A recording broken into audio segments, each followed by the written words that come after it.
अस्सलाम वालेकुम नाज़रीन, प्रोग्राम पाकिस्तान टुनाइट के साथ मैं हूँ आदिल निज़ामी। अभी आप मुलाहिज़ा कर रहे थे असद कैसर साबिक स्पीकर कौमी असम्बली का बयान। वो कह रहे हैं कि अली अमीन गंडापुर 24 घंटे में मंजर आम पर ना आए तो पाकिस्तान तहरीक इंसाफ एक नए एहतजाज की कॉल देगी जो मुल्क भर में होगा। इसके साथ साथ कौमी असम्बली, सेनेट ऑफ पाकिस्तान और कमेटियों की कार्रवाई का भी बायकॉट करने का उनकी जानिब से ऐलान किया गया। हम देख रहे हैं कि 3 रोज़ से पाकिस्तान तहरीक इंसाफ के कारकुनान डी चौक पर आ रहे हैं। अली अमीन गंडापुर कारकुनान की क़यादत करते हुए कल यहाँ पर आए थे, लेकिन उसके बाद से मंजर आम से गायब हैं। आज भी हम शाम वहाँ गए, तकरीबन 6:30 बजे के करीब हमने ग्राउंड पर जाकर सूरत हाल देखी। पाकिस्तान तहरीक इंसाफ के अब जो सैकड़ों कारकुनान हैं वो बचे हुए हैं, टोलियों की सूरत में आते हैं, आकर पुलिस पर पथराव करते हैं, पुलिस चैलेंज करती है और पसपा होकर वापस चले जाते हैं। पाकिस्तान तहरीक इंसाफ के कारकुनान लीडर लेस हैं, कोई रहनुमाई करने के लिए मौजूद नहीं है। कारकुनान में एक मायूसी पाई जाती है। दूसरी जानिब हम देख रहे हैं कि इस्लामाबाद पुलिस भी आज गमज़दा थी, क्योंकि अब्दुल हमीद शाह पाकिस्तान जो इस्लामाबाद पुलिस है उसके एहलकार की नमाज़ जनाजा डी चौक पर ही अदा की गई थी।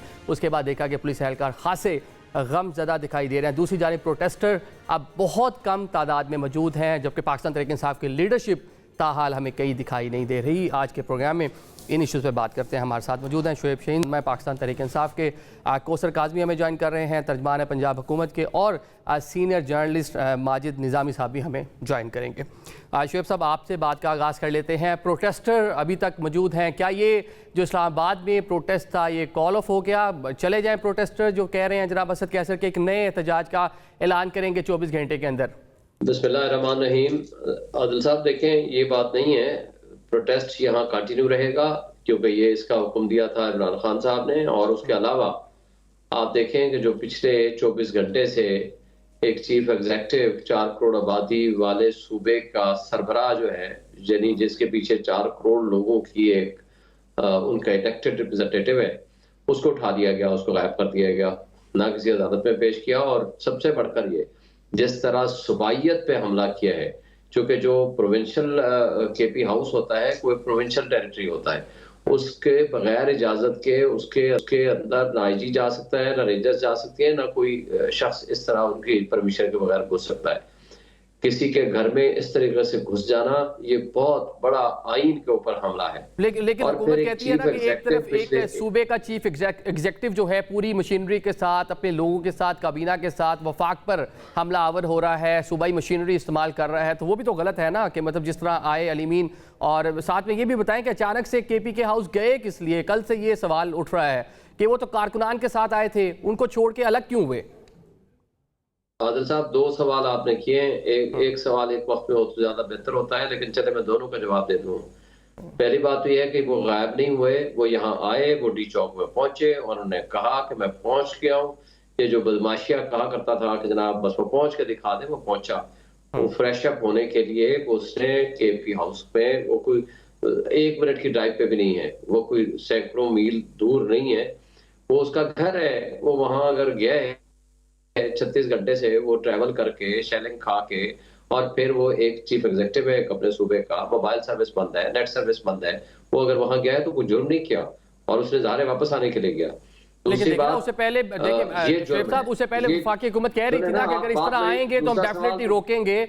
उनके पास एक जवाब तो बना ना, अगर वो ना जाते तो ना इस तरह का मामला होता, कारकुनान के साथ रहते। डेफिनेटली जो प्रोटेस्टर आ रहे हैं उनकी गिरफ्तारियां हो रही हैं, जो लीड करने वाला उसकी भी गिरफ्तारी तो हो सकती थी। देखें, पहली बात तो यह है कि जो लीड करने वाला है गिरफ्तार तो उन्होंने करना है तो बाहर से कर लेते, नहीं किया। उसका जाना वहां, ये कहना कि वो अपने घर में कोई शख्स क्यों गया, मैं आपसे पूछूंगा आप अपने घर में क्यों गए हो, कि आपको गिरफ्तार क्यों हो गए?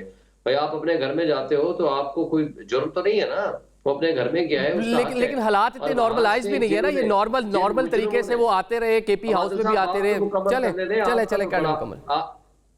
आदिल साहब, सवाल आप करते हैं 4, जवाब लेते हैं। चले जी शुएब साहब, आप जवाब मुकम्मल करें। फिक्रा मैं बोलता हूँ, आप जवाब नहीं देने देते। चले जवाब तो देने दें, अपनी बात का इज़हार करने दें। आपके पास पूरा घंटा पड़ा हुआ होगा, मेरी बात मुझे मुकम्मल करने दें, मैं फिर फारिग हो जाऊंगा, फिर इनको सारा टाइम बाकी जी मुकम्मल करें, और आप सवाल जवाब करते रहे। मेरी बात मुकम्मल करने दें। भाई ये जो मुजरिम बैठे हुए हैं, मोहसिन नकवी हो या बाकी ये बैठे हुए हैं कठपुतली, जिन्होंने एक चीफ एग्जीक्यूटिव को एक केपी की टेरिटरी से अगवा किया है, इससे बड़ा जुर्म और कोई हो नहीं सकता।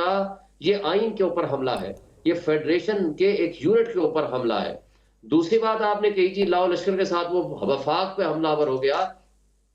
ये तो इन कठपुतलियों की आपने स्टेटमेंट दे दी है। मुझे नहीं, मैंने बता कहा दें, हुकूमत कह रही है, मैंने हुकूमत की स्टेट, मैंने कहा हुकूमत का ये दावा है ना, हुकूमत इल्जाम लगा रही है शेख साहब, मैंने नहीं कहा ये हुकूमत हुकूमत तो हुकूमत। बदमाश है। हाँ हुकूमत तो गलत बयानी से काम ले रही है। मुझे एक बात बता दें, इन बेईमानों से मैं पूछता हूं, इन कठपुतलियों से मैं पूछता हूं, एक citizen of Pakistan under the constitution वो एक एहतजाज का हक रखता है।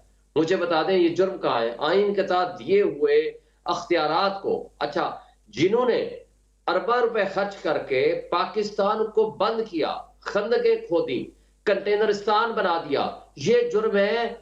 फैजाबाद धरना जजमेंट की रोशनी में काजी फाइसा साहब जिसके आथर है, वो कहती है कि ये अनकॉन्स्टिट्यूशनल एक्ट है। और जिस शख्स ने आकर के रास्ते खोले, रास्तों को पब्लिक एट लार्ज के लिए और अपने लिए भी रास्ता खोला, उसको आप हमलावर कह रहे हैं। मुझे बता दें, वो लोग आए यहां आकर के पुरअमन एहतजाज करके वो यहां पहुंचे, और उसमें जुर्म कौन सा हो गया? तो लिहाजा एक शख्स रास्ते खोल रहा है, जो कानून के तहत पाबंदी है कि रास्ते खोले। एक गवर्नमेंट कानून के तहत गैर आईनी काम कर रही है, वो गैर आईनी काम है। और दूसरा उससे बढ़कर ये कि एक शख्स को आप हार्ट ऑफ द सिटी से उठाते हैं, अगवा करते हैं। आज 24 घंटे के बगैर 4 करोड़ की आबादी अनइलेक्टेड एंड अनरिप्रेजेंटेटेड वहां मौजूद है, और उसका कोई वली वारिस ही नहीं है, और ठीक है। उसको एहसास ही नहीं है इनको कि पूरी दुनिया में आप किस तरह अपना तमाशा बना रहे हैं। पूरी दुनिया में इस तरह की जग अंसाई और रुसवाई हो रही है कि जो मैं ठीक हो गया, समझता ठीक हूं हो गया, शिव साहब का कि पॉइंट आ इससे गया। बढ़कर कौसर काजमी साहब किधर हैं? इसका गंडापुर और साहब, मतलब कोई ये जुर्म और पंजाब कोई हुकूमत के आप तर्जुमान हैं, लेकिन ये बता दें कि हैं किधर गंडापुर साहब, आपको क्या इतलात हैं? वो आए थे केपी के हाउस, जिस तरह बता रहे हैं कि उनकी रिहाइश का है, वहाँ गए थे, तो कैसे उनको गायब कर दिया गया? देखें जी, बड़ा क्लियर मौक़िफ़ है हुकूमत पाकिस्तान का। अल्फाज में ये बताया आदिल कि उनके बारे में अगर किसी और के पास कोई इत्ला है तो वो हमें दे दे। वो तो मेरे ख्याल में, क्योंकि इमरान खान जो है, जैसे पहले मैं बाहर ये इस बात का इजहार कर चुका हूं कि उनको लाशें दरकार थी भाई, फितना और फसाद उनको हर हाल में ये करना था। SCO जो होने जा रहे हैं, 12 हेड ऑफ स्टेट्स आ रहे हैं, उसको सबताज करना था, पाकिस्तान की बदनामी का बायस बनना था उन्होंने। और उनकी कोशिश थी कि जो सिक्योरिटी क्लियरेंस जो उनकी आ रहे हैं लोग, जो हमला, वो अपने ममालिक को रिपोर्ट करे कि भाई इस्लामाबाद के हालात ठीक नहीं है, ये जो सी पैक फेज 2 होने जा रहा है, ये इसके लिए माहौल साजगार नहीं है, आपकी जानों को खतरा है। तो ये तो हुआ नहीं, रियासत ने ये होने नहीं दिया। अब अली अमीन गंडापुर को वाज़ेह तौर पर ऐलान कर चुके थे जो बानी तहरीक इंतशार है इमरान नियाजी, अब दिन भी लगे हैं, तो आपने हर हाल में डी चौक पहुंचना है, क्योंकि उनको पता है वहां पे हेड ऑफ स्टेट्स आ रहे हैं। उनको कहीं बैरूनी जो आका हैं, उनके आकाओं की तरफ से इशारा किया गया था। भाई जब मुंह खाता है तो आंख तो शर्माती है, फिर उन्हीं के हुक्म पे आप लब्बैक कहते हैं। आप फॉरेन फंडेड फितना है, इससे किसी को इनकार नहीं है। अब सी पैक फेज 2 का दुश्मन कौन है? जो सी पैक फेज 1 का था, उस वक्त भी चाइनीज प्रेसिडेंट ने आना था। आपका क्या तर्ज अमल था? लेकिन काजी साहब देखना, हुकूमत का काम होता है हालात अच्छे करना, ऐसा नहीं है ना कि आप सारा मलबा पाकिस्तान तहरीक इंसाफ पे डाल दें। देखिए हुकूमत का भी काम होता है हालात साजगार करे। मौलाना ने एक बड़ी अच्छी तजवीज़ दी थी कि स्टेटस को बरकरार रखें, जो इंटरनेशनल डेलीगेशंस आ रहे हैं उनको आने दें, वो मामला निपट जाए, उसके बाद आप सारे काम कर लेते हैं। लेकिन आप भी तो सारे मामले उजलत में लेके चल रहे हैं। डेफिनेटली उन्होंने भी अपने जो कार्ड्स हैं वो खेलने हैं और जिस तरह पॉलिटिकली एक्ट करना है। आदिल, पब्लिक इंटरेस्ट के अंदर ना सबसे पहले मुल्की इस्तिलाह, जो मुल्की मफाद है, उसकी आप बात करें। आपको साफ नजर आ रहा है कि एक बंदा फितना और फसाद फैलाना चाह रहा है इस्लामाबाद के अंदर, और मकसद भी सामने है कि मकसद क्या है कि 12 हेड ऑफ स्टेट्स आ रहे हैं और आपने ये काम करना है आगे। तो जहां पे मुल्की मफाद होगा आदिल, वहां पे किसी किस्म का कोई समझौता नहीं किया जाएगा। इन्होंने क्या किया? अली अमीन गंडापुर पहली दफा गायब हुए हैं। वो हमेशा कारकुनान को आगे करके ह्यूमन शील्ड के तौर पर इस्तेमाल करते हैं कि हमारे कारकुनान आगे। लीडरशिप कौन थी इनकी? मोहम्मद अली, वो जो थे मोहम्मद अली अहमद खान की, क्या नाम है उनका, दुरूद शरीफ पढ़ के जो अक्सर झूठ बोलते हैं, उमर अयूब थे, शेख वकास अकरम थे। अब वो जो अफराद हैं वो घरों में बैठ के वीडियोस बना रहे थे ना, मैदान अमल में तो उनमें एक बंदा नहीं था। उनका तमाम तर एनएसआर जो है वो अली अमीन गंडापुर पे था। तमाम तर सरकारी जो वसाइल हैं सूबे के, उनको इस्तेमाल करके वहां से वो लोग लेकर आएंगे, क्योंकि पंजाब ने तो उनको रद्द किया हुआ है। आप ये तो कभी आपने नहीं सुना ना इमरान खान से कि भाईजान दूसरे सूबों के मुकाबले में आप अपने खैबर पख्तूनख्वा पे तवज्जो दें। उनका दारोमदार हमेशा ऐसे शख्स पे है। ठीक है कौसर भाई, आपका पॉइंट आ गया। माजिद निजामी साहब भी हमारे साथ हैं। माजिद साहब, एक तो ये देखिए कि एक सूबे का चीफ एग्जीक्यूटिव जिस तरह शोएब शाहीन साहब कह रहे हैं कि 4 करोड़ अवाम का नुमाइंदा है, वो इस्लामाबाद आता है, मंजर आम से गायब हो जाता है। वजीर दाखिला कल रात भी उन्होंने इस हवाले से बात की, आज उन्होंने क्या कहा, पहले ये तरह सुनते हैं, फिर आपसे इसका जवाब लेंगे। ये मोहसिन ने आज क्या कहा गंडापुर साहब के हवाले से। ना वो हमारी हिरासत में हैं, ना वो पाकिस्तान के किसी इदारे की हिरासत में है। इस टाइम हमने 2-3 रेड्स कंडक्ट किए थे। रात भी जहाँ पे हमें शक था कि वो मौजूद होंगे, वो वहाँ पे नहीं थे। अभी भी हमने काफ़ी हद तक नाकाबंदी की हुई है। जहाँ पे भी हमें मिले वो डेफिनेटली जो पुलिस की रिक्वायरमेंट है वो पूरी होगी। जिस टाइम रेड अभी शुरू हो रहा था उस टाइम पे वो मेन दरवाजे से भाग गए थे, उसकी सारी एविडेंस हमारे पास मौजूद है। वो KP हाउस में मौजूद नहीं है, उनकी भागते हुए तस्वीरें भी मौजूद हैं। ये आपने सुना जी, वज़ीर दाखिला क्या फरमा रहे हैं। कल रात में उनसे ये सवाल हुआ था, उन्होंने कहा जी, जिस सहाफ़ी ने पूछा उनका मुझे भी बता दें किधर हैं, उनको कल रात तक मालूम नहीं था। जूम आईनी गुफ्तगू की और आज एक और तरह से बात कर रहे हैं। निज़ाम साहब, क्या लग रहा है, इतनी नॉर्मल बात तो नहीं है, एक सूबे का चीफ एग्जीक्यूटिव लापता है, वो भी फेडरल कैपिटल में। बहुत शुक्रिया। जाने ना जाने गुल ही ना जाने, बाग तो सारा जाने है।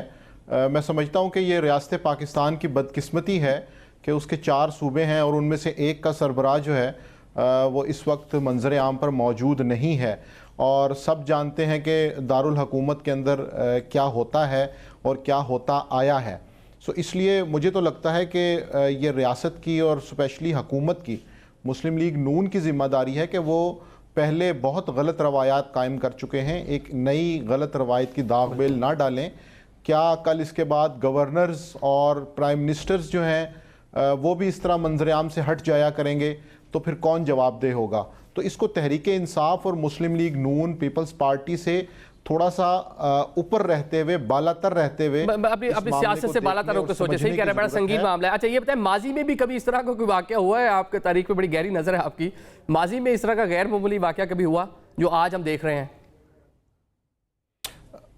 नहीं, मेरा ख्याल है कि ये चूंकि पाकिस्तानी सियासत में कई नई रवायात जन्म ले रही हैं, तो पिछले 2 से 3 साल में बहुत कुछ ऐसा हो चुका है कि जिसमें हम जब इस पे नज़र डालते हैं तो पता चलता है कि तारीख़ में तो ऐसा नहीं था। बहरहाल बुनियादी अखलाकियात को कायम रखा जाता था और उससे आगे बढ़ के ही चीज़ों को किया जाता था। लेकिन अब चूँकि ज़िद में और अना में दोनों अतराफ़ से मामलात इस हद तक आगे चले गए हैं, तो इसलिए ये सारी चीज़ें मेरा ख्याल है कि पहली मरतबा हो रही हैं। चले ठीक है। शोएब साहब, अली अमीन साहब तो चले नहीं हैं, मंजर आपसे गायब हैं, लापता हैं आपके मुताबिक। आपने अल्टीमेटम भी दिया 24 घंटे के अंदर अंदर वो ना आए तो आप लोग एहतजाज करेंगे। बाकी लीडरशिप किधर है सर? बैरिस्टर गौहर साहब किधर हैं? कल वो भी KP हाउस गए थे, लेकिन वो वहाँ से रवाना होते उनकी फुटेजेस आई, वो किधर हैं? बाकी जो लीडरशिप है, वकास अकरम है, सलमान अकरम राजा हैं, बाकी लोग कहाँ हैं? प्रोटेस्टर आपके हम देख रहे हैं D चौक के अतराफ में अभी भी घूम रहे हैं, लीडरशिप कहीं नजर नहीं आ रही। देखें, प्रोटेस्टर्स बिल्कुल प्रोटेस्ट कर रहे हैं और हम सब लोग गए हैं वहां और लीडरशिप भी गई है, लेकिन हमने 2 फैसले किए हैं। एक फैसला ये है कि जो MNAs एंड सेनेटर्स हैं वो इस प्रोटेस्ट से दूर रहेंगे ताकि इनको मौका ना मिले उनको गिरफ्तार करके उनसे जबरदस्ती कोई बयान दिलाने की या उनको पेश करके किसी भी हवाले से कुछ सो कार्ड गैर आईनी तरामीम कर रही हैं तो उसमें कोई इनको कोई बेनिफिट ना हो जाए। That is the actual reason जिसकी वजह से हमने ये एक मजबूरी एक फैसला किया है।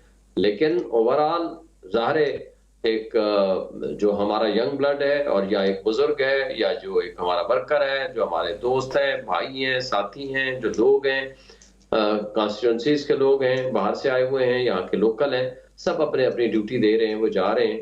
और मेरा ख्याल है कि कारकुनान का हौसला बुलंद है और इंशाल्लाह ताला ये आगे जारी रहेगा अंडर एंड अनलेस के खान साहब इसको कॉल ऑफ करें या कोई ऐसा फैसला हो जाए लीडरशिप की तरफ से कि अब इसके जो मकासद है वो पूरे हो गए हैं। लेकिन जिस मुल्क के चीफ एग्जीक्यूटिव को उठा लिया गया हो दिन दहाड़े, वहाँ आइन और कानून की पामाली इस तरीके से हो रही हो, अभी इन्होंने आर्टिकल 8 को तब्दील नहीं किया जहां फंडामेंटल राइट्स की प्रोटेक्शन है, जहां आर्टिकल 199 मौजूद है कि किसी को भी अगर इस तरह इन अनलॉफुल उठाया जाए तो उसके लिए रिट मेंटेनेबल होती है।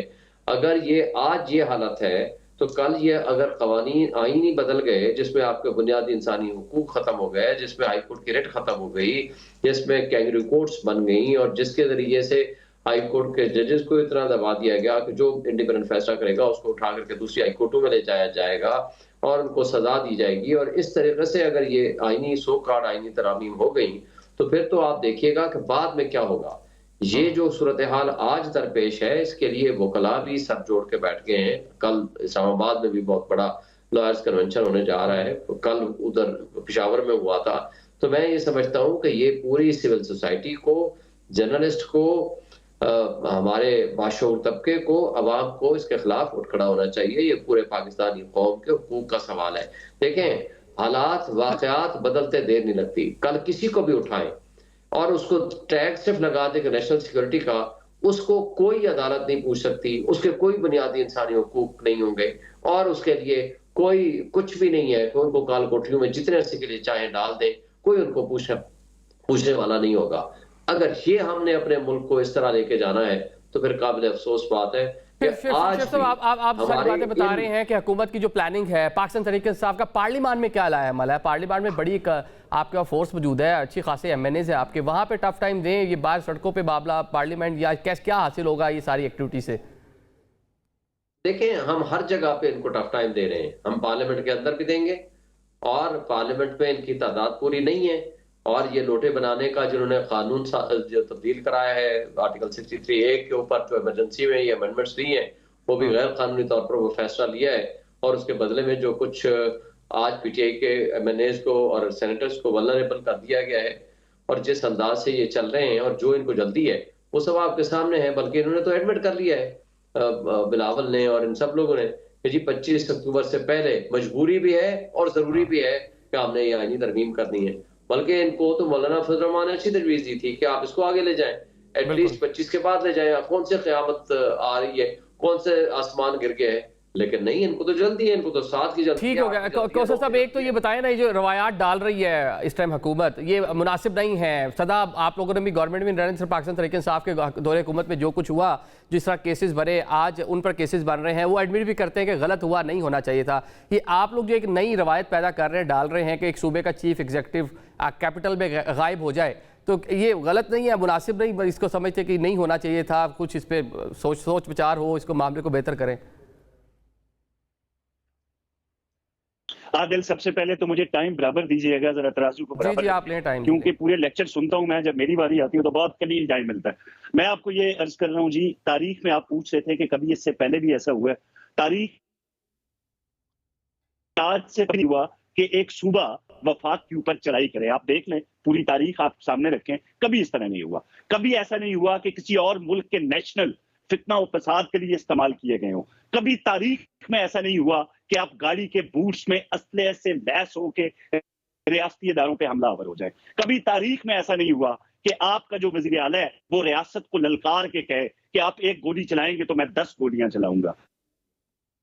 ये मामला होगा, आप कानून अपने हाथ में लेने की कोशिश करेंगे, सुबह वफाक पे चढ़ाई करेगा, तो आप क्या समझते हैं कि रियासत एक्शन नहीं लेगी? रियासत बिल्कुल नहीं। आप ये बताएं ना, 2002 जब जजेस बहाली तहरीक थी, लाहौर से मियां साहब चले थे, वहां पे गवर्नर राज भी लगा था, सलमान तसीर मरहूम जो है उनको गवर्नर राज के टाइम उनको इख्तियारात दिए गए थे, तो उस टाइम वफाक ही आ रहे थे ना मियां साहब, पूरी मशीनरी लेके पंजाब से, छोटे भाई उनके सीएम थे।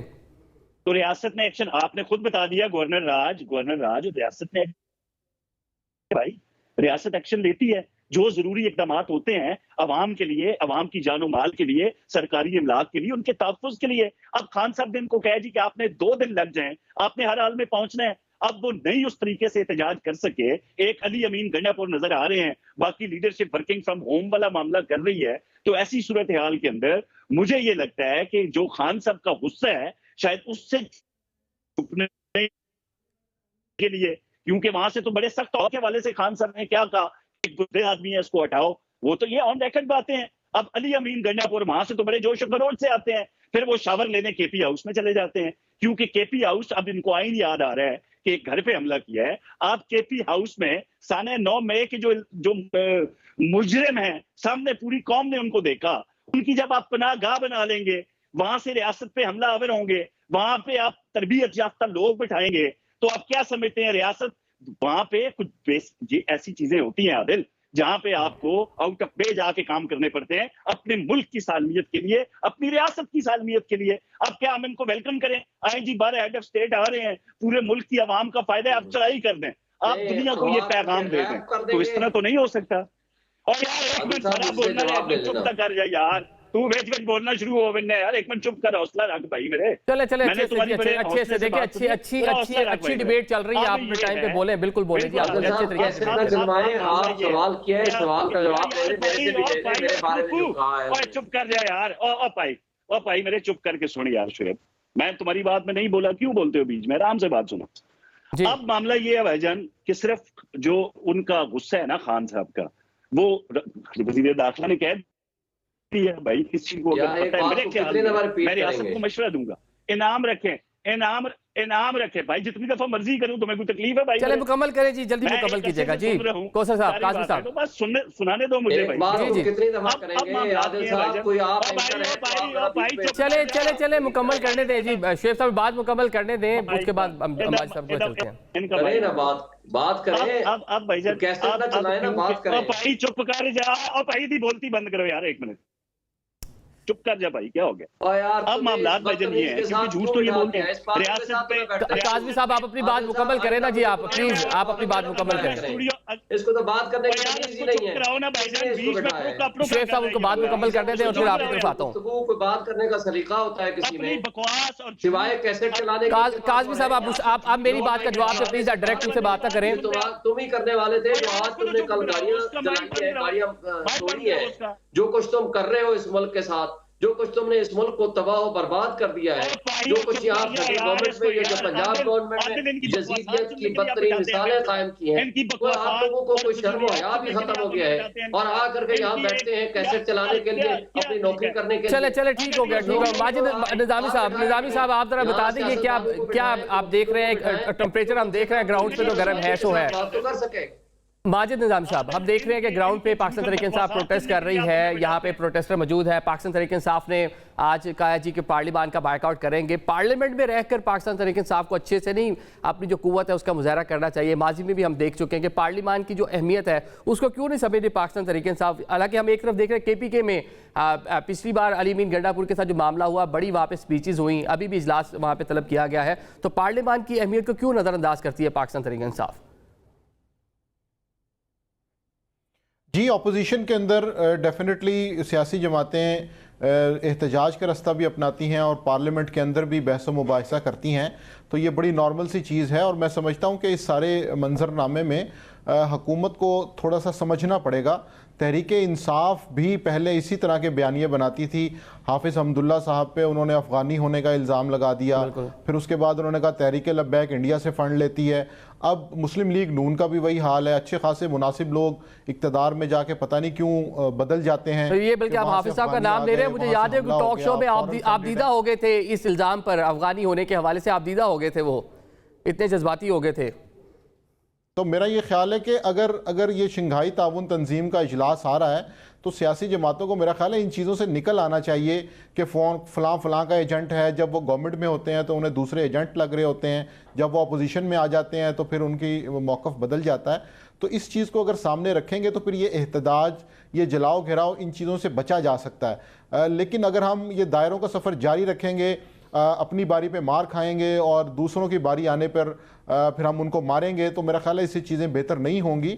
शंघाई ताउन तंजीम का इजलास बहुत अहम है और इसलिए अहम है कि उसमें हुकूमत ने इस चीज़ की मेज़बानी करनी है। तो हुकूमत को दिल बड़ा करते हुए, ये कोई इतने बड़े मसले नहीं हैं, इनको बिल्कुल मैनेज किया जा सकता है। लेकिन अगर हम अपनी ज़िद पे कायम रहेंगे या हम पॉइंट स्कोरिंग की बात करेंगे और वही घिसे पिटे बयानिए लेके सामने आएंगे, तो मेरा ख्याल है उससे मसला हल नहीं होगा। उससे हुकूमत की ही मेरा ख्याल है कि जग हसाई में इजाफा होगा।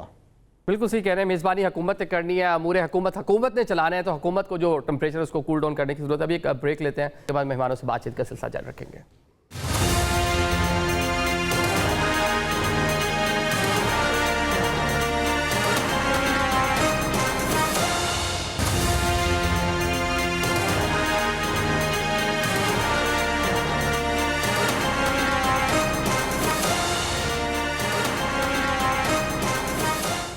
Welcome back after the break. Programme के सिलसिले को आगे बढ़ाते हैं। अब देखते हैं कि दोबारा से जो आने वाला हफ्ता कल से जिसका आगाज़ होने जा रहा है, आईनी तरमीम के हवाले से बहुत सी खबरें आ रही हैं कि शायद हुकूमत उसको टेबल करने जा रही है। दूसरी तरफ पाकिस्तान तहरीक इंसाफ को भी यही लग रहा है। डेट्स वाई अभी तक हम देख रहे हैं कि पाकिस्तान तहरीक इंसाफ जो है एहतजाज किए हुए है। डी चौक पर जो अपना कारकुनान है उनके मौजूद हैं उसके अतराफ़ में, और कोशिश की जा रही है कि एहतजाज को जारी रखे। शुएब साहब, ये जो प्रोटेस्ट आप लोग बाहर कर रहे हैं, इसी के ज़रिए प्रेशर बनाएंगे कि पार्लियामान में अगर बिल टेबल होता है तो वहाँ भी जाके कुछ करने की कोशिश करेंगे? मौलाना तो अभी तक आपके साथ इंगेज हैं।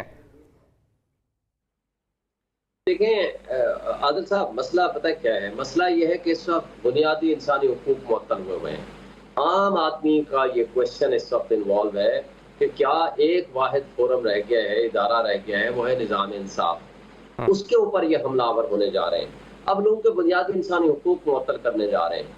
यानी जो कुछ ये करने जा रहे हैं वो इतना भयानक मंजरनामा है जो कोई भी एक नॉर्मल इंसान सोच के भी परेशान हो जाता है।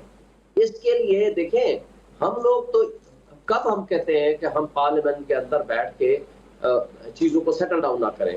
मुझे बता दें, आज भी कच्चा मुसवदा या पक्का मुसवदा किसके पास है? बल्कि बिलावल ने यह कह दिया है कि जो आप लोगों के पास है ये सब गलत है। और कामरान मुर्तजा आज भी अपनी बात पे कायम है कि वो कह रहा है जब हमें मुसवदा दिया गया, हमारे पास तो हमें तो दिया ही नहीं। जो एक कमेटी में बिठाया, जब हमने मांगा तो हमें कहा गया आपको तो हमने देना ही नहीं है।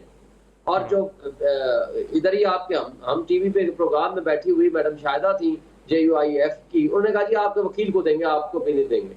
अच्छा, कामरान मुर्तजा जो JUIF के वकील है, सेनेटर है, उसने कहा कि मेरे पास जब ये आए बिलावल मिलने के लिए, हम सारे बैठे थे, तो मैंने पहला आर्टिकल 8 के अंदर जो तरमीम थी, हमने कहा लोगों के बुनियादी इंसानी हुकूक मुअत्तल करने जा रहे हैं। आगे से वो कहते हैं जी मजबूरी है, जी करना पड़ेगा। अब अगर इनके यहाँ देखें दौड़ लगी हुई है अपने खैरात में इक़्तिदार हासिल करने की इस्टेब्लिशमेंट के जरिए, और उसके लिए ये पागल हुए जा रहे हैं। यानी आपने 1/5 ऑफ द कॉन्स्टिट्यूशन को बदलना है। सुबह 10 बजे से रात के 3 बजे तक हर घंटे के बाद आपको एक घंटे के नोटिस पे आपने लोगों को जगाया हुआ है, और जिन्होंने आइन बदलना है उनके पास मुसवदा ही नहीं है।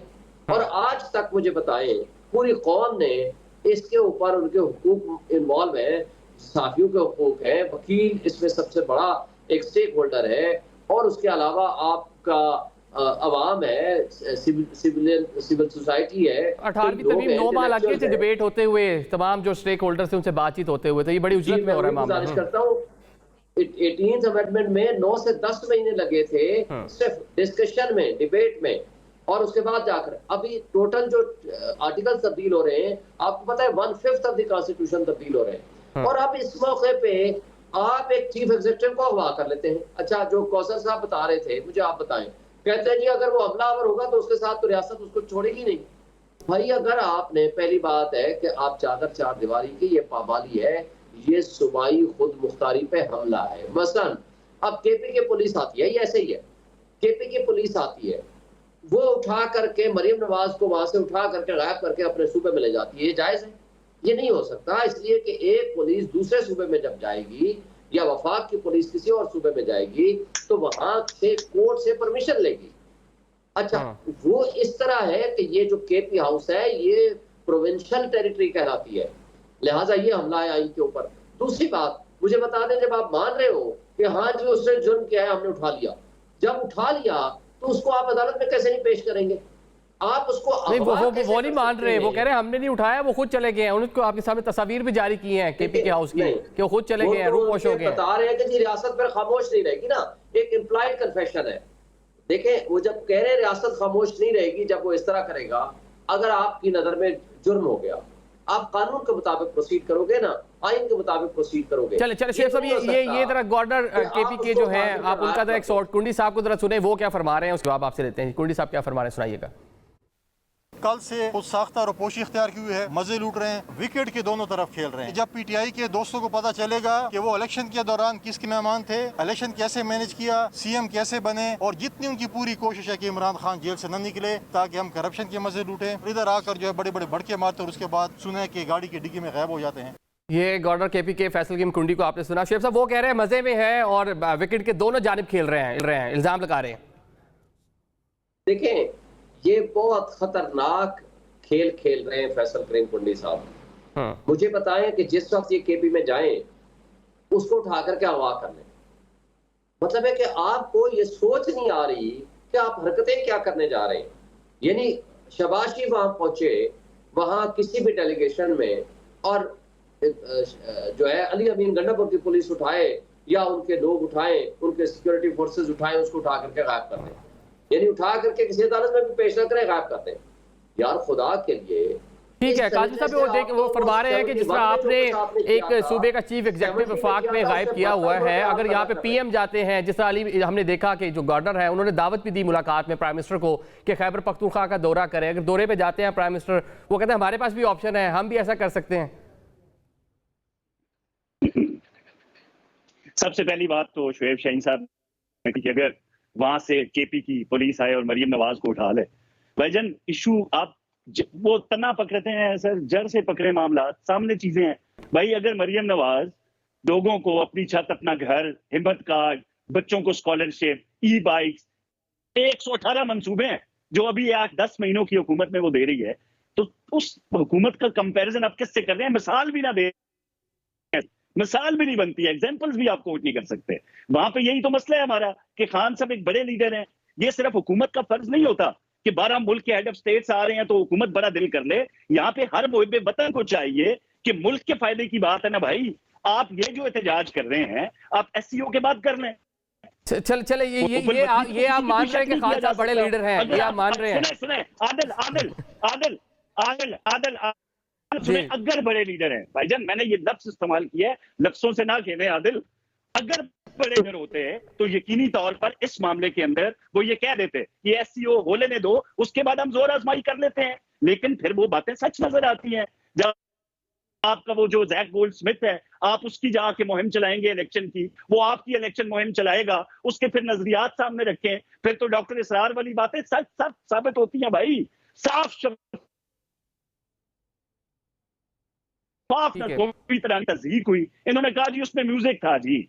अब म्यूजिक बैठ के सुनना हलाल था, खड़े होके सुनना हराम था। उसके बाद आज साबित हो गया जो अफगान नेशनल थे, विल्ता ने आपको बताया, तमाम सिक्योरिटी एजेंसीज बता रही हैं, इनके जो इंतशार पसंदी जो एहतजाज था, इंतशार पसंदाना, उसमें वो शामिल थे एक दूसरे के साथ। लेकिन वजारत दाखिला ने इस्लामाबाद पुलिस से जो लिस्टें जारी की हैं उनमें अफगान शहरियों के नाम नहीं दिए, लिस्ट में वो शामिल नहीं है। पिंड इस्लामाबाद के लोग हैं, उनकी लिस्ट कोई अलग से है, कब जारी की जाएगी वो?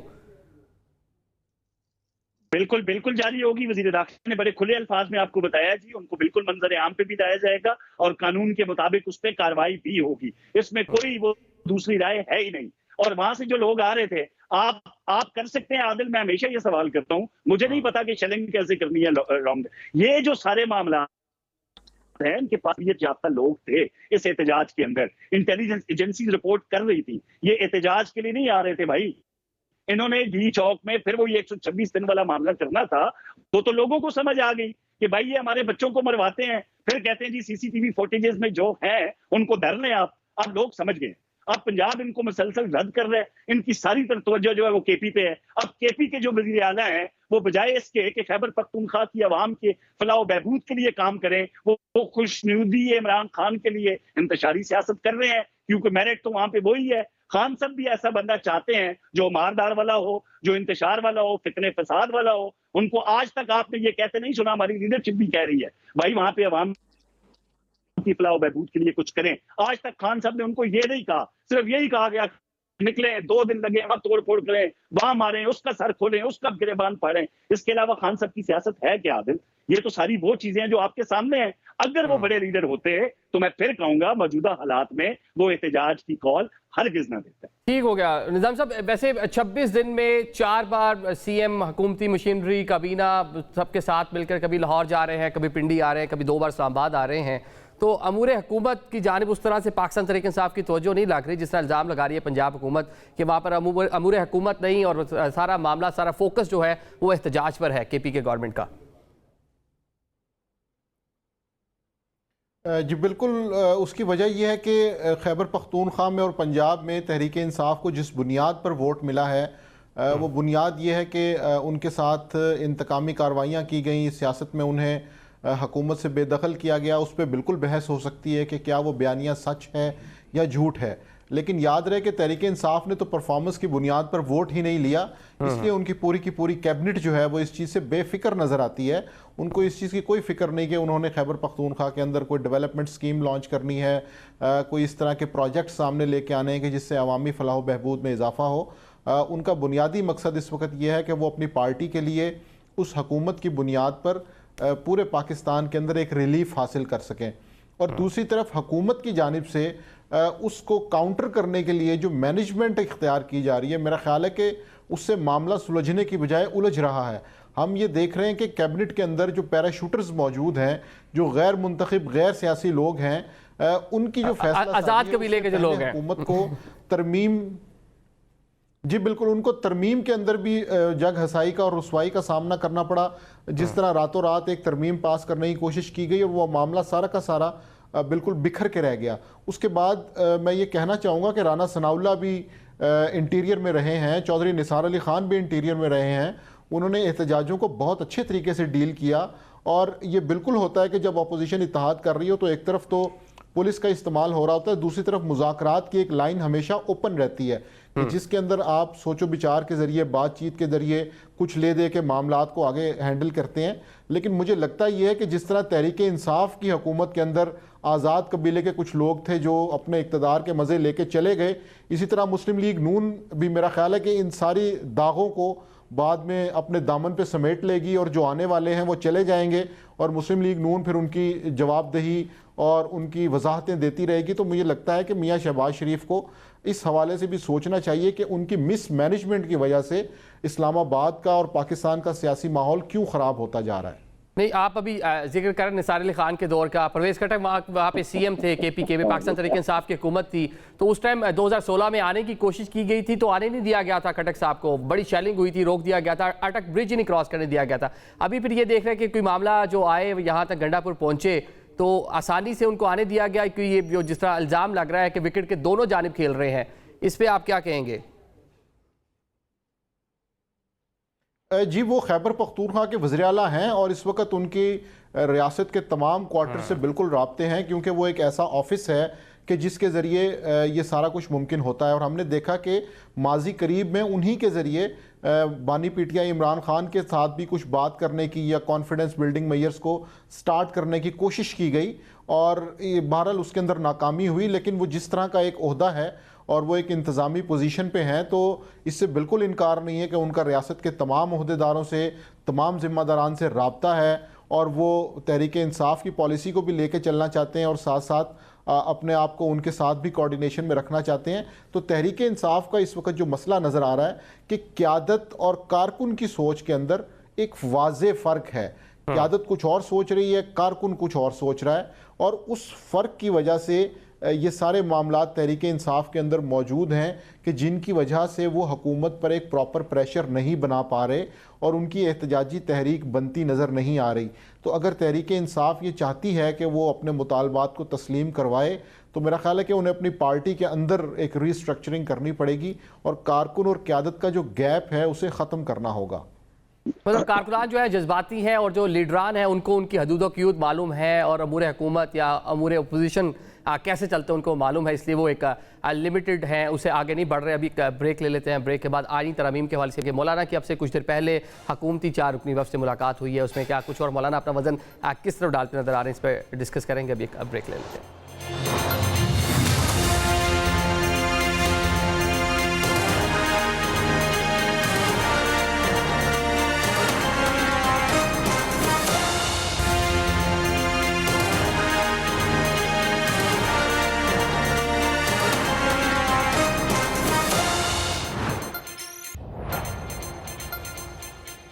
Welcome back after the break. लग रहा है कि आने वाला हफ्ता जो कल से शुरू होगा, हुकूमत जो है आइनी तरमीम के हवाले से कोशिशें करना स्टार्ट कर दी हैं। आज ही मौलाना फजलुर रहमान से मुलाकात हुई है, हुकूमती वफ़द की डिप्टी वज़ीर आज़म इसहाक़ डार 4 रुकनी वफ़द के साथ जाके मौलाना से मिले हैं। काज़मी साहब, मौलाना तवील मुलाकातें, रात गए मुलाकातें, लंबी बैठकें, लेकिन ताहाल मौलाना नहीं माने, तो आज क्या पैगाम लेकर गए हैं? क्या वो फ़लस्तीन कॉन्फ्रेंस में जो है शिरकत की दावत थी कि बाकी मामला भी ज़ेर बहस आए? देखें, मौलाना आईनी अदालत के क़याम के लिए बिल्कुल मान चुके हैं आदिल, बड़ी बेवकूफाना सी एक स्टेटमेंट आ रही है हर तरफ से कि यार मुसव्वदा नहीं दिखाया गया, जो आपके प्रोग्राम में नहीं, पहले तो ये बताएं मौलाना मान गए हैं, ये तो आप बड़ी खबर दे रहे हैं कि मौलाना मान गए हैं। बिल्कुल आईनी अदालत के लिए मौलाना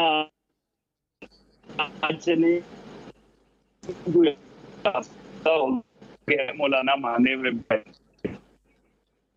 में मौलाना का बड़ा गहरा ताल्लुक है, ये पाकिस्तान नवाज शरीफ से बड़ा गहरा ताल्लुक है उनका, और जो बात उनको एक मोए बदलाना जो है वो आपको पता है बड़े जीरे समझना कि मुझे मसवदा नहीं मिला, कुछ आईनी ऐसी चीजें थी जिन पे उनको एतराज था, और यही जमहूरियत का हुस्न है। मैं बार बार कहता हूँ हमारे पास कोई बंदा लेके पार्लियामान में के घंटों के अंदर मामलात जो हैं वो पास करवा लिए जाएं और बंद लिफाफों में काबीना से मंजूरियां ले ली जाएं, ऐसा मामला मौजूदा हुकूमत के पास नहीं था, वरना इतने दिन ना लगते, किसी को बोलने की हिम्मत ना होती, और सारे मामलात माजी की तरह, माजी करीब, कुछ बहुत ज्यादा दूर की बात नहीं है। खान साहब का दौरे हुकूमत जब था, कौन बंदा बैठा होता था पार्लियामान में, कई चीजें नहीं चलता था किसी को, ये आज मुंह में घुंघरियां डली होती थी, ये तो बोलते ही नहीं थे। अब ये मामला है,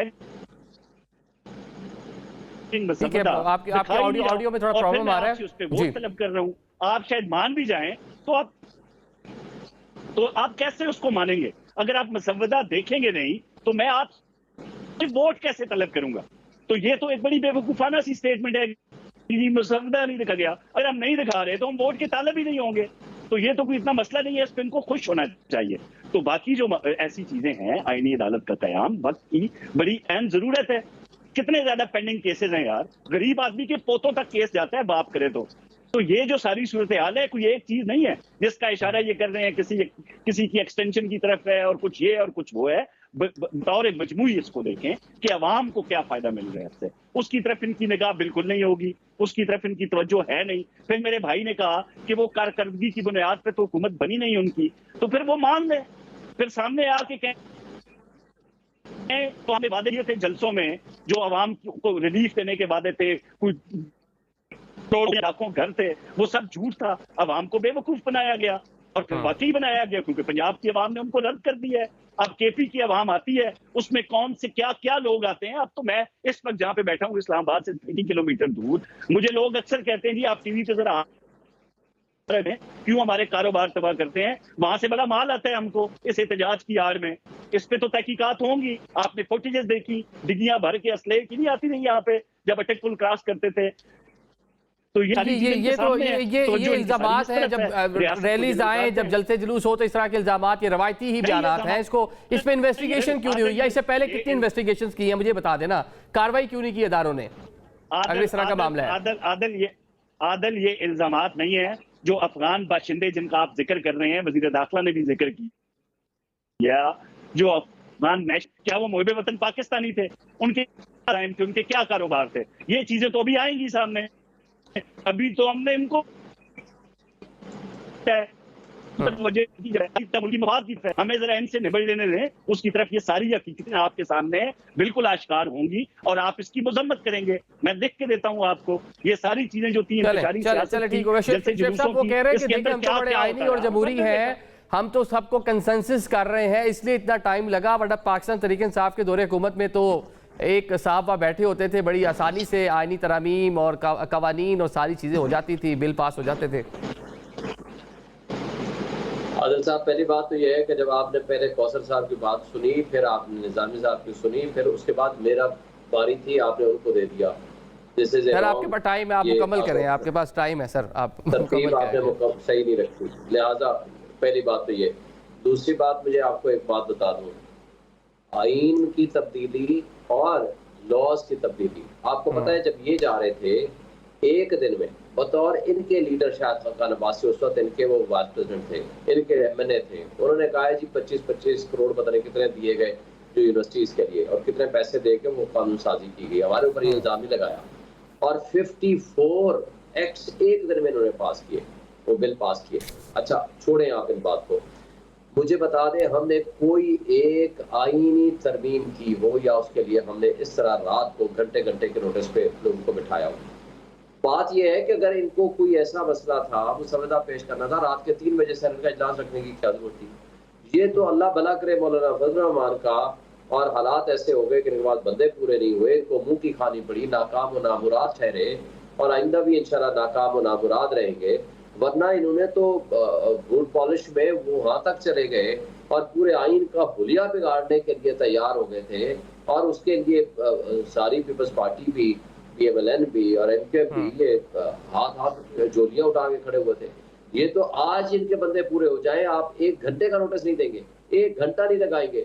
इनको ये हमें कह रहे हैं कि ये एहतजाज ना करें, डेलीगेट्स आ रहे हैं, ये खुद क्यों नहीं अनाउंसमेंट करते कि जी हम कोई ऐसा आईनी मुसवदा पेश नहीं करेंगे और अच्छा जी हम कंसेंसस डेवलप करेंगे। किधर है वो मुसवदा जिसके ऊपर कंसेंसस डेवलप करना है? वो पेश तो करें, वो सामने तो लाएं, किसी के पास तो हो जिसको मैं और आप बैठ के ऑथेंटिक चीज को डिस्कस कर सकें। और जो इस वक्त सामने लाए हैं वो इतनी खौफनाक उसकी तस्वीर है कि जिसको मौलाना फजल रहमान ने कहा है ये माशाल्लाह है। और दूसरा मौलाना साहब ने एक अच्छी बात की जिसको आप तो पहले दिन से कह रहे थे कि ये इलेजिटिमेट असेंबली है, इनसे तो किसी सूरत कोई बात ही नहीं हो सकती। लेकिन पार्लियामेंट में आके उन्होंने ये भी कह दिया जैसे तैसे है 45, 47 अब यही है, इसी ने चल रहा है, ये भी उन्होंने कह दिया। जी चले वो पार्लियामेंट में जाके बयान दिया। अच्छा माजिद साहब से बात करें। माजिद साहब आप मुख्तसरन ये बता दें। जी पहले कहा था, उसके बाद ये मुसवदे की जो बात आई उन्होंने इसके ऊपर कहा कि ये इलेजिटिमेट है और इस असेंबली से पास करना कोई भी एक आईनी अमेंडमेंट इनको अख्तियार नहीं है। और दो बातें और भी हैं, देखें आज आपके मखसूस नशिस्तों का फैसला नहीं हुआ अभी तक, इन्होंने नहीं इंप्लीमेंट की सुप्रीम कोर्ट की, लिहाजा नेशनल असेंबली इनकम्प्लीट है। सेनेट के इलेक्शन KP के हुए नहीं है, वो इनकम्प्लीट है। तो इन हालात में इनको जल्दी क्या है कि हर हाल में दुनिया इधर से उधर हो जाए, हमने यहाँ आईनी तरमीम करानी है। ठीक है जी। माजिद साहब का टाइम भी शुएब शहीन साहब आपने ले लिया है। आप तीनों मोअज़्ज़िज़ मेहमानों का बहुत शुक्रिया आज के प्रोग्राम में शिरकत के लिए। नाज़रीन आज हमने देखा वफ़ाक़ी हुकूमत इस्लामाबाद में एक जो इस्लामाबाद पुलिस का एहलकार है उसकी नमाज़ जनाज़ा अदा की गई। पाकिस्तान में 2007 से लेकर आज तक यानी आज का दिन 6 अक्टूबर 2024 तक मुतअद्दिद एहतजाज हुए हैं जिसमें हमने देखा कि कई सिविलियंस और कई सिक्योरिटी एहलकार जो हैं वो अपनी जानों से गए। पाकिस्तान में सिलसिला खासा पुराना है, सियासी जमातें जो एहतजाज करती हैं पुलिस की जानिब से उसको रोकने की कोशिश की जाती है, शेलिंग होती है, फायरिंग होती है। तो तकरीबन 16-17 साल से हम देख रहे हैं कि मामला इस तरह चल रहा है। अब पाकिस्तान में हम आपको थोड़ा सा बताते हैं कि पिछले ये 16-17 साल में कौन कौन से बड़े वाक़यात हुए जिसमें कितनी कीमती जाने गई, जिसमें लोग भी शामिल थे, इसके साथ साथ सिक्योरिटी एहलकार भी शामिल थे।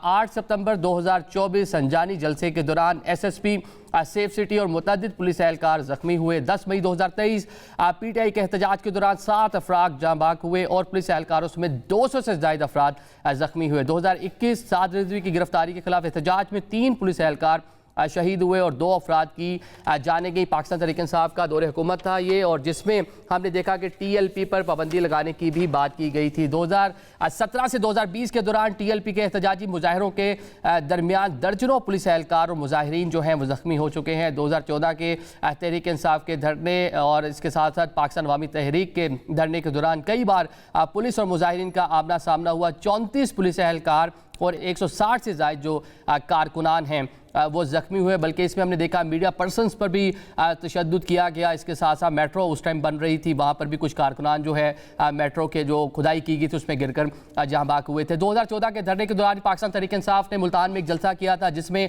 8 के करीब जो वहाँ पर पाकिस्तान तहरीक इंसाफ के कारकुनान थे स्टैम्पीड के बायस वो अपनी जानों से चले गए थे। 2014 के धरने में SSP असमतुल्लाह जुनेजो पर पाकिस्तान तहरीक इंसाफ के कारकुनान की जानिब से तशद्दुद किया गया। हमने देखा अभी इमरान खान बानी PTI ज़बान पार्क में मौजूद थे, इस्लामाबाद पुलिस की जानिब से उनकी गिरफ्तारी की कोशिश की गई। शहजाद बुखारी उस टाइम DIG सिक्योरिटी इस्लामाबाद थे, उन पर जो है वहाँ पर तशद्दुद किया गया था। इसके साथ साथ हम देख रहे हैं कि वकला तहरीक हो जो हमने देखा 12 मई 2007 हमने कराची की सड़कों पर देखा 56 के करीब अफराद जो है वो अपनी जानों से गए थे। पाकिस्तानी सियासत में वायलेंस है, तशद्दुद है, सियासी जमातें प्रोटेस्ट के लिए कारकुनान को लेकर आती हैं, कारकुनान भी अपनी जान से जाते हैं और इसके साथ साथ उनको रोकने वाली पुलिस के एहलकार भी अपनी जान से जाते हैं। सियासी जमातों की जानिब से कारकुनान के लिए ऐलानात किए जाते हैं, दिलासे दिए जाते हैं, उन पर सियासत की जाती है, लेकिन बाद में पलट कर देखा भी नहीं जाता। इसी तरह हम देख रहे हैं कि जो इस्लामाबाद पुलिस है उनको डेफिनेटली जो सरकारी इमारत वगैरह हैं मिलती हैं, लेकिन एक जान का नेमल बदल कुछ भी नहीं हो सकता।